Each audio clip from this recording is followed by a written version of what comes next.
¿Qué pasaría si algunos de los vegetales más nutritivos del pasado simplemente desaparecieran de nuestros platos sin que nos diéramos cuenta? ¿Y si te dijera que en la Edad Media se cultivaban plantas tan poderosas, tan útiles y tan resistentes, que podrían mejorar radicalmente nuestra salud y nuestra relación con la tierra si las redescubrimos hoy?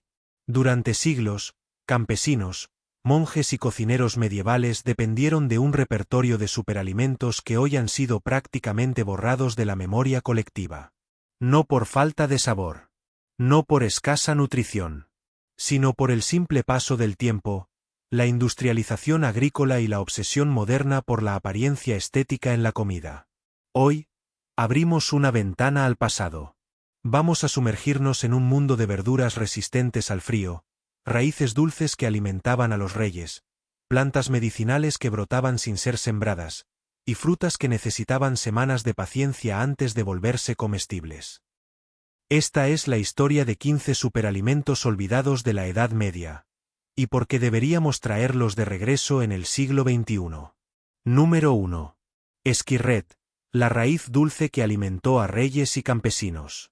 En los campos húmedos de Europa del Norte, mucho antes de que las zanahorias se volvieran el estándar de las raíces comestibles, existía un vegetal que era considerado una joya del huerto medieval: el esquirret. Conocido en los textos antiguos como Sium Sisarum, el esquirret era una planta perenne que ofrecía raíces delgadas, blancas y sorprendentemente dulces. A diferencia de muchas hortalizas actuales que requieren fertilizantes, cuidados constantes o condiciones controladas, el esquirret crecía con facilidad. Bastaba con plantarlo una vez para que regresara año tras año, silenciosamente, como un tesoro enterrado bajo la tierra. En la Edad Media, el esquirret era más que una simple raíz. Era un símbolo de fiabilidad. Mientras otros cultivos fallaban ante las heladas o las lluvias erráticas, esta planta seguía firme, proveyendo alimento cuando más se necesitaba.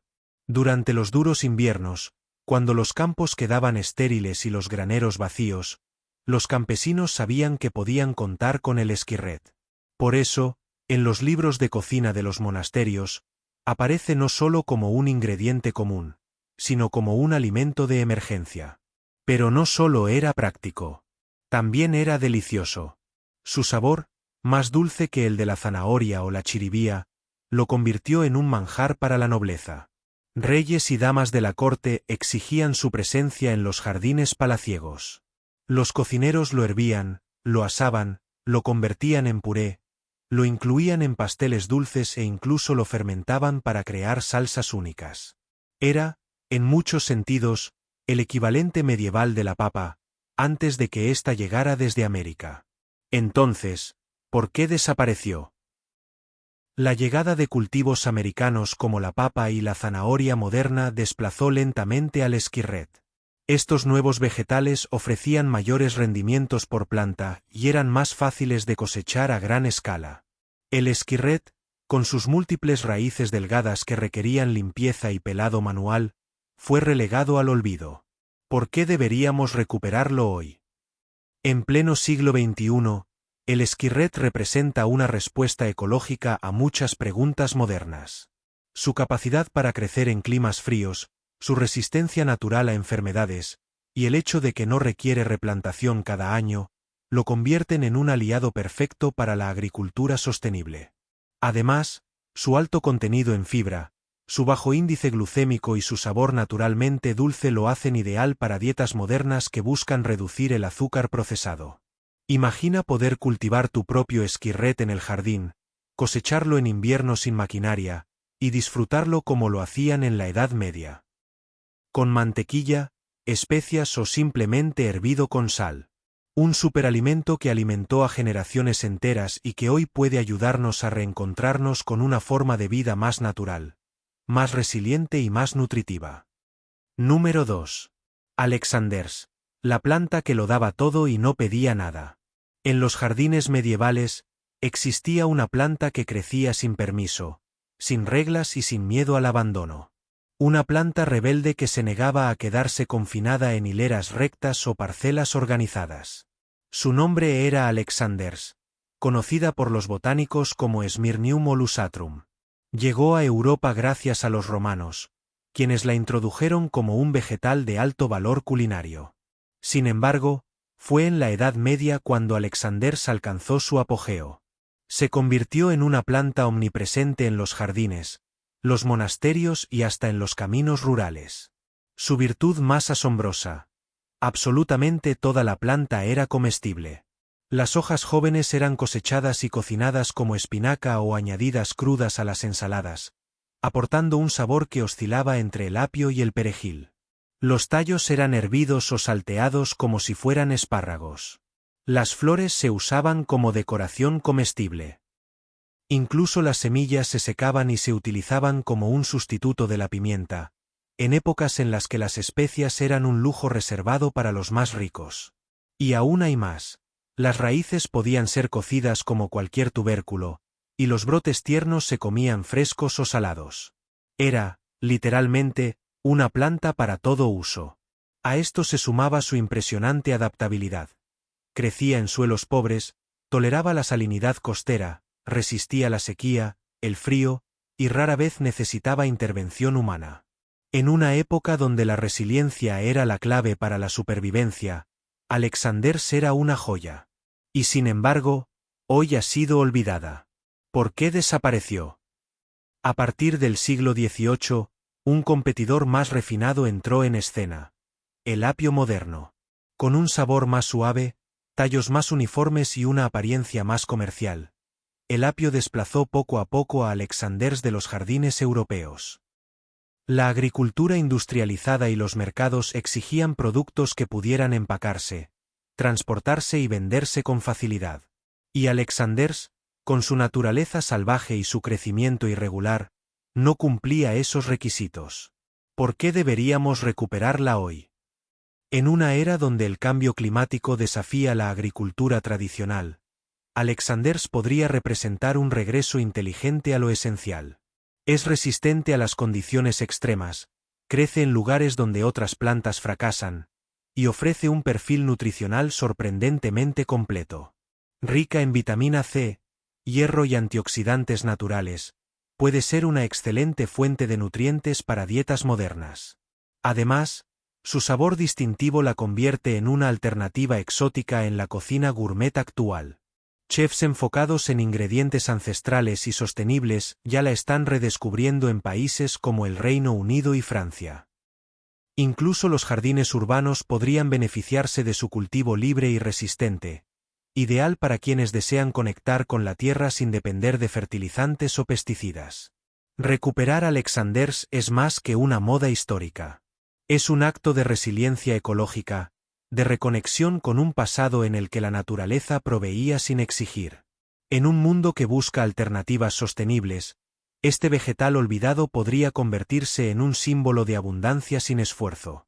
Número 3. Good King Henry, la planta leal que alimentaba sin pedir nada a cambio. Entre las muchas reliquias botánicas que decoraban los jardines y huertos medievales, había una planta cuyo nombre suena más a personaje de cuento que a vegetal comestible. El Good King Henry. Su nombre científico es Blitum bonus henricus, pero durante siglos fue conocido popularmente como el Buen Rey Enrique, aunque nadie sabe con certeza de dónde proviene ese título tan real. Lo que sí sabemos es que este vegetal fue, durante generaciones, uno de los más valorados por campesinos, monjes y cocineros en toda Europa. ¿La razón? Su asombrosa capacidad de crecer sin esfuerzo y su versatilidad en la cocina. A diferencia de los cultivos que necesitan ser resembrados cada temporada, el Good King Henry era una planta perenne. Una vez sembrado, brotaba fielmente año tras año, sin importar la dureza del clima o la pobreza del suelo. Era el tipo de planta que los agricultores medievales amaban. Confiable, resistente, nutritiva y disponible incluso en las épocas más difíciles del año. Su valor nutricional también era notable. Contenía más hierro que la espinaca y era una fuente abundante de vitamina C, algo esencial en una época en la que los inviernos largos y las dietas monótonas provocaban enfermedades por deficiencia, como el escorbuto. En tiempos de hambruna, cuando las reservas de grano escaseaban y las cosechas fracasaban, el Good King Henry seguía ahí, ofreciendo sus hojas verdes como una promesa de supervivencia.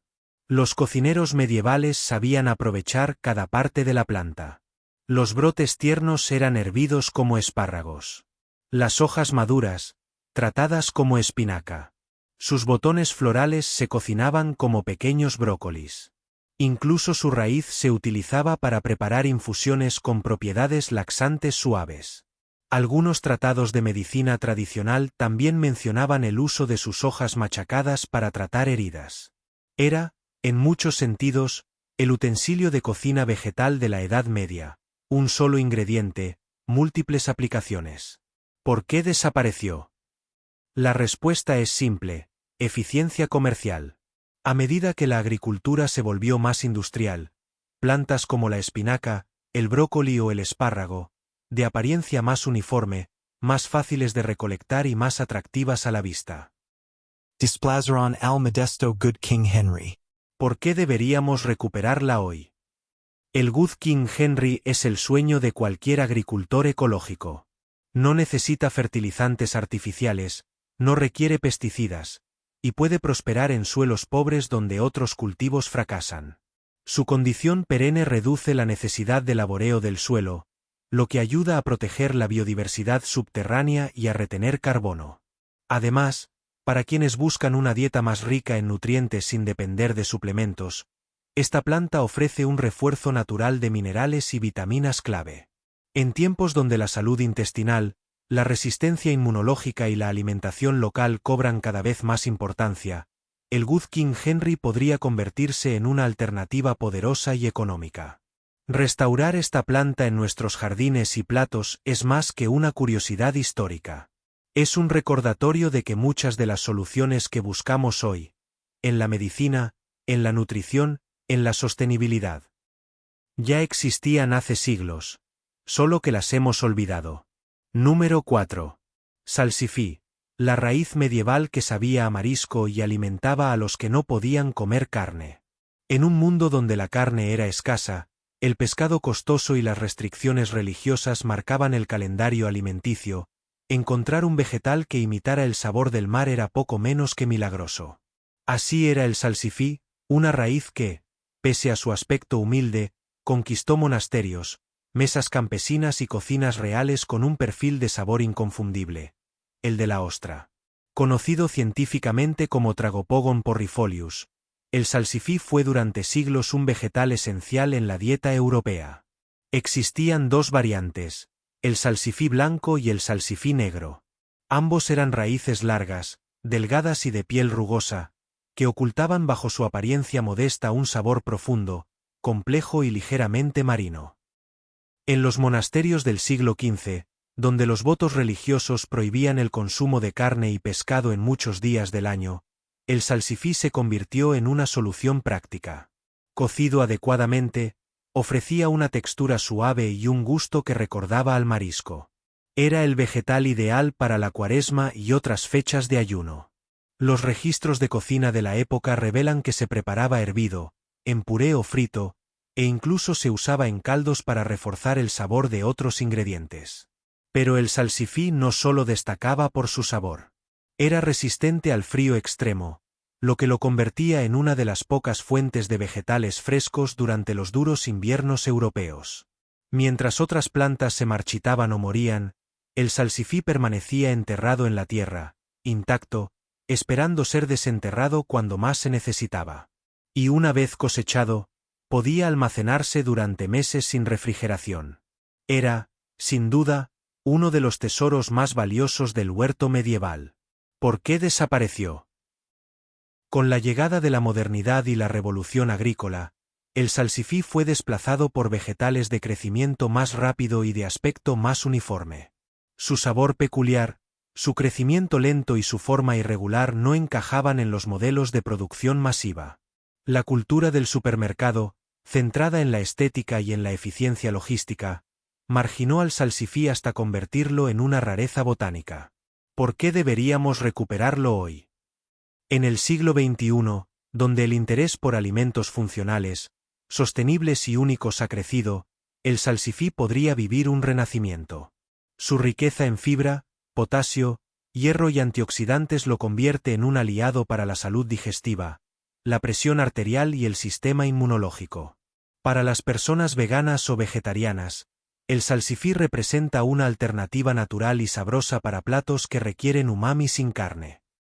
Además, su capacidad de crecimiento en climas fríos y su longevidad en almacenamiento lo hacen ideal para jardines domésticos y huertos urbanos. Su sabor característico, entre la ostra y la alcachofa, también lo vuelve un ingrediente fascinante para chefs que desean innovar con productos ancestrales. En países como Italia, Francia y Alemania, se están retomando recetas tradicionales con este vegetal olvidado. Recuperar el salsifí no es solo un acto de nostalgia. Es reconocer que en nuestra búsqueda moderna de alimentos con propósito, muchos ya existían, solo que hemos dejado de verlos. Número 5. Níspero europeo, medlar la fruta que debía pudrirse para alcanzar su gloria. Hoy en día, una fruta blanda, arrugada y marrón sería vista con recelo. La mayoría de nosotros la desecharíamos sin pensarlo. Pero en la Europa medieval, ese aspecto era precisamente lo que la hacía valiosa. Hablamos del níspero europeo, o Mespilus germanica, una fruta que alcanzaba su punto ideal de maduración solo después de un proceso controlado de descomposición. Sí, leíste bien. Esta fruta debía pasar por un proceso llamado bletting, una técnica antigua en la que el fruto se dejaba reposar durante semanas, hasta que su pulpa se ablandaba y fermentaba ligeramente. Solo entonces adquiría su sabor característico, una mezcla compleja de canela, manzana cocida y vino dulce. El níspero no era una fruta común. Su aspecto inusual, con una forma parecida a una pequeña manzana abierta por la base y un centro visible con 5 semillas, la convertía en un fruto inconfundible. En los jardines de castillos y monasterios, era una presencia habitual. A diferencia de otros frutales que requerían podas específicas y cuidados extensos, el árbol del níspero era fuerte, resistente al frío y capaz de crecer en suelos pobres. En la Edad Media, su popularidad era tal que aparecía en libros de cocina, tratados de medicina y hasta en poesía. Era la fruta del final del otoño, cuando las demás se habían acabado. Y eso la hacía aún más deseada. Era la última dulzura antes de los meses más duros del invierno. Los cocineros medievales elaboraban con ella jaleas, tartas, vinos especiados y compotas, y los médicos de la época la recomendaban como digestivo suave, ideal para después de las grandes comidas. Incluso se decía que sus propiedades ayudaban al sistema urinario y que su consumo moderado prevenía afecciones estomacales. ¿Por qué deberíamos recuperarlo hoy? El níspero europeo no solo es una reliquia de la historia. Es también una fruta que promueve la paciencia, el ritual y el respeto por los tiempos naturales de la alimentación. Su proceso de bletting puede enseñarnos a valorar más los alimentos lentos, esos que no vienen envasados ni procesados, sino que requieren observación, tiempo y comprensión. Desde el punto de vista nutricional, el níspero es rico en taninos, fibra soluble y compuestos antioxidantes. Su sabor, una vez madurado correctamente, puede enriquecer una gran variedad de recetas artesanales, desde mermeladas hasta sidras fermentadas. Pero su mayor potencial está en su simbología alimentaria. En una era donde se busca todo ya y se desecha lo que parece imperfecto, el medlar nos recuerda que lo mejor, a veces, llega cuando nos tomamos el tiempo necesario para dejarlo madurar. Literalmente. Reintroducir el níspero en nuestra dieta es también un acto de resistencia contra la inmediatez. Una invitación a redescubrir el arte de esperar, de observar y de saborear cuando el tiempo ha hecho su trabajo. Número 6. Pamplina, la pequeña hoja salvaje que alimentaba sin permiso. Si existe un vegetal que encarne el espíritu de la Edad Media, resiliente, omnipresente y subestimado, ese es sin duda la pamplina, conocida por los botánicos como Stellaria media. Esta modesta planta, que hoy es tratada como una simple maleza en jardines modernos, fue durante siglos un recurso fundamental para millones de personas. No era necesario sembrarla. La pamplina aparecía sola, brotando con insistencia en cada rincón. En los huertos, entre los surcos, en los caminos rurales, en los muros de piedra, incluso dentro de los corrales. Tenía una habilidad casi mágica para crecer donde nadie la esperaba, y por eso los agricultores medievales aprendieron a no combatirla, sino a aprovecharla. Sus hojas pequeñas, tiernas y verdes eran recolectadas durante todo el año, excepto en los días más helados. Bastaba con dar un paseo por los márgenes de un campo para llenar un cesto. Y aunque nunca fue la estrella del banquete, la pamplina era la base de incontables ensaladas, sopas y guisos. Se usaba fresca, cocida o incluso como relleno de empanadas. Lo que más sorprendía a quienes la consumían regularmente era su textura suave y su sabor delicado, entre la lechuga y el berro. No solo era sabrosa, también era nutritiva, rica en vitamina C, hierro, potasio, calcio y magnesio. En tiempos de escasez, cuando los vegetales escaseaban o los graneros estaban vacíos, la pamplina era un regalo espontáneo de la naturaleza. ¿Por qué deberíamos recuperarla hoy? La pamplina representa una revolución silenciosa en la forma en que nos relacionamos con los alimentos. Es el ejemplo perfecto de recolección urbana responsable, un alimento gratuito, accesible y lleno de nutrientes que puede ser encontrado en patios, jardines y espacios naturales sin necesidad de inversión ni tecnología. Para quienes buscan una dieta más natural, más cercana a la tierra, y libre de pesticidas, la pamplina es una opción ideal. Su alto contenido de antioxidantes y minerales puede beneficiar la salud ósea, fortalecer el sistema inmunológico y mejorar la digestión. En tiempos donde la seguridad alimentaria vuelve a estar en el centro del debate global, recuperar vegetales silvestres como la pamplina puede convertirse en una estrategia real de autosuficiencia y adaptación frente a las crisis. Y más allá de lo nutricional, consumir pamplina es también un acto simbólico. El de reconciliarnos con lo salvaje, con lo que no necesita permiso para crecer, pero que está dispuesto a nutrirnos si sabemos mirar con otros ojos. Número 7. Parietaria, la hierba humilde que curaba desde los muros. En la Edad Media, no todos los vegetales se encontraban en el huerto. Algunos crecían silenciosos entre las piedras, en las grietas de los muros y los bordes de los caminos. Uno de ellos fue la parietaria, conocida como Parietaria officinalis, una planta modesta, olvidada por la historia, pero profundamente valorada por los boticarios y campesinos del pasado. Los europeos medievales no veían en la parietaria solo una hierba salvaje, sino un aliado para la salud. Se decía que cuando la tierra te ofrece una planta hasta en los muros, es porque no quiere que te falte nunca. La parietaria se usaba tanto en la cocina como en la medicina. Sus hojas, suaves al tacto y de forma ovalada, eran ricas en flavonoides y minerales, y se cocinaban como una verdura más, similar a la acelga. Se añadía a sopas, pasteles salados y tortillas campesinas. Tenía un sabor suave, pero su valor residía en sus propiedades terapéuticas. Los herbolarios medievales la utilizaban como depurativo renal. Se preparaban infusiones con sus hojas para tratar infecciones urinarias, cálculos renales, retención de líquidos y problemas del tracto urinario.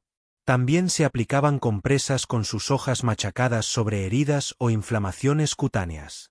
Hoy en día, aunque sigue creciendo libremente en muros y jardines, la mayoría de las personas la ignoran, sin saber que están caminando al lado de una planta que durante siglos fue considerada una aliada vital.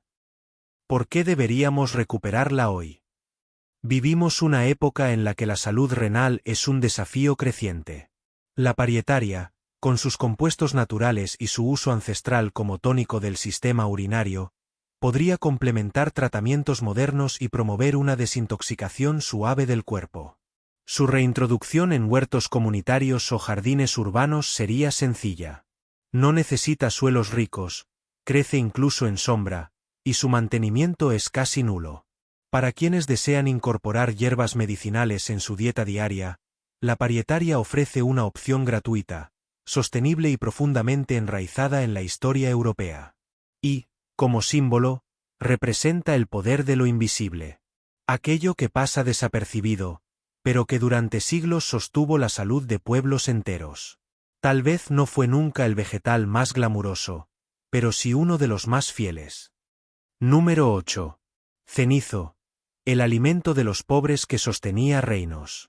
En tiempos de abundancia, el cenizo pasaba desapercibido. Pero cuando las cosechas fallaban, las guerras asolaban los campos y el hambre golpeaba las aldeas, esta planta silvestre se convertía en salvación. El cenizo, también llamado pie de ganso por la forma de sus hojas, fue uno de los alimentos más consumidos por los campesinos medievales, aunque hoy casi nadie lo reconoce como comestible. Crecía en cualquier parte, a la orilla de los caminos, entre los cultivos, en terrenos abandonados o alrededor de los establos. Y lo más notable es que su valor nutricional rivaliza con muchos vegetales modernos. Sus hojas son ricas en proteínas vegetales, calcio, hierro, fósforo y vitaminas A y C. A lo largo de la Edad Media, se le conocía como una verdura de emergencia, pero eso no le restaba valor. Al contrario, era una fuente fiable de alimento en los momentos más duros. Los cocineros medievales lo utilizaban como sustituto de la espinaca, aunque muchos lo consideraban incluso más sabroso. Se hervía, se salteaba o se cocinaba en sopas espesas que ayudaban a combatir el frío. Las semillas también se recolectaban y se usaban como una especie de pseudo cereal, molidas para hacer pan o gachas. Era tan vital para las poblaciones rurales que algunos cronistas de la época afirmaban que, gracias al cenizo, muchas aldeas sobrevivieron a los periodos de hambruna que azotaron Europa durante el siglo XIV. ¿Por qué deberíamos recuperarlo hoy? En un mundo que enfrenta desafíos alimentarios, climáticos y económicos, el cenizo representa una lección de humildad y sabiduría ancestral. Es una planta altamente nutritiva, de crecimiento rápido, y no requiere ningún tipo de pesticida ni fertilizante. Su revalorización puede aportar no solo una nueva fuente de alimentación vegetal, sino también un recurso vital para la seguridad alimentaria en comunidades vulnerables. Además, su sabor suave y su versatilidad lo convierten en un ingrediente ideal para dietas vegetarianas, veganas o basadas en plantas. Su perfil nutricional lo posiciona como un superverde al nivel de la col rizada o la espinaca, pero con la ventaja de que no necesita ser cultivado intensivamente. Reintroducir el cenizo en la dieta moderna es también un acto de justicia histórica. Es reconocer que lo humilde, lo común y lo despreciado por generaciones posteriores, fue en su momento lo que mantuvo con vida a pueblos enteros. Y tal vez, pueda volver a hacerlo. Número 9. Ortiga, la planta que picaba, pero alimentaba y curaba. Pocas plantas han sido tan malinterpretadas a lo largo de los siglos como la ortiga. Su reputación actual es la de una molestia, una hierba urticante que nadie quiere cerca. Sin embargo, en la Edad Media, la ortiga era considerada un tesoro verde. Nutrición, medicina y fortaleza en una sola planta. El pueblo la conocía, la recolectaba y la respetaba. La ortiga común, o Urtica dioica, crecía en campos, orillas de ríos, establos y zonas ricas en nitrógeno. Y aunque al tacto podía provocar ardor y picazón por sus finos pelos urticantes, los campesinos sabían cómo recolectarla con guantes o doblando las hojas de manera experta. Porque bajo esa defensa natural, se escondía uno de los vegetales más nutritivos que ofrecía la naturaleza europea. Sus hojas jóvenes, una vez cocidas, perdían completamente su efecto urticante y se transformaban en una verdura deliciosa y rica en sabor. Se preparaban sopas, guisos, empanadas y tés. En los monasterios, era habitual verla hervida con cebolla y sal como plato de ayuno. En los hogares campesinos, era un ingrediente esencial en las comidas de primavera, cuando aún no se habían cosechado los cultivos principales. Nutricionalmente, la ortiga es una auténtica joya. Altísima en hierro, calcio, magnesio, silicio, vitamina K y vitamina C. Era usada como tónico para mejorar la sangre, para combatir la anemia, y como antiinflamatorio natural. Además, sus raíces y tallos también se empleaban en remedios caseros contra dolores articulares y afecciones respiratorias. Los textos médicos medievales la catalogaban como una de las plantas más poderosas para purificar el cuerpo y fortalecer los humores, en el lenguaje médico de la época. ¿Por qué deberíamos recuperarla hoy? En el siglo XXI, cuando muchas personas sufren deficiencias minerales y anemia, la ortiga vuelve a aparecer como una solución ancestral. No solo es un suplemento natural de hierro, sino que también ayuda a fortalecer el sistema inmunológico y tiene efectos positivos sobre la circulación y la energía general del cuerpo. Para quienes cultivan sus propios alimentos, la ortiga es también un fertilizante natural. Un té de ortiga puede enriquecer el suelo y reforzar otras plantas contra enfermedades. Y si hablamos de sostenibilidad, pocas plantas tienen su tasa de crecimiento, resistencia climática y facilidad de recolección. Además, la ortiga también es comestible para animales de granja, lo que en el pasado la convertía en un recurso de múltiples usos. Volver a incluirla en nuestra dieta es como abrir una puerta al conocimiento olvidado. Nos recuerda que no todo lo que pica hace daño. A veces, también nutre, fortalece y sana. Número 10. Perpetuino, la ensalada de los inviernos medievales. Mientras muchos cultivos entraban en letargo durante los meses fríos, existía una planta que desafiaba al invierno y seguía creciendo cuando todas las demás se rendían. Esa planta era el perpetuino, también conocido en algunas regiones como Miners letis o lechuga del minero, aunque su presencia en Europa es mucho más antigua que la minería moderna. El perpetuino era, en la Edad Media, uno de los pocos vegetales frescos que se podían consumir durante la estación más dura del año. Crecía en bosques, jardines sombreados y rincones húmedos, produciendo pequeñas hojas redondeadas de textura suave y sabor fresco, con un toque entre espinaca tierna y pepino. Los campesinos medievales, que no podían depender de invernaderos ni de transporte de larga distancia, valoraban profundamente a esta planta por su capacidad de brotar espontáneamente y resistir las heladas. Era una ensalada natural cuando no había ninguna otra. Sus propiedades nutricionales eran notables. El perpetuino es una fuente rica en vitamina C, hierro y fibra, lo que lo hacía especialmente valioso para prevenir enfermedades ligadas a deficiencias vitamínicas en el invierno. En una época donde el escorbuto era una amenaza real, incluso en tierra firme, consumir este vegetal marcaba una diferencia vital. Además, su contenido de flavonoides y mucílagos le daba un ligero efecto calmante sobre el sistema digestivo. Los monjes lo utilizaban también como infusión en los monasterios para aliviar molestias intestinales leves. ¿Por qué deberíamos recuperarlo hoy? En pleno siglo XXI, el perpetuino ofrece una oportunidad perfecta para quienes buscan una alimentación estacional y local. Es fácil de cultivar incluso en macetas, tolera el frío, no necesita fertilizantes, y puede crecer en sombra parcial. Para quienes siguen dietas basadas en plantas, es un complemento ideal.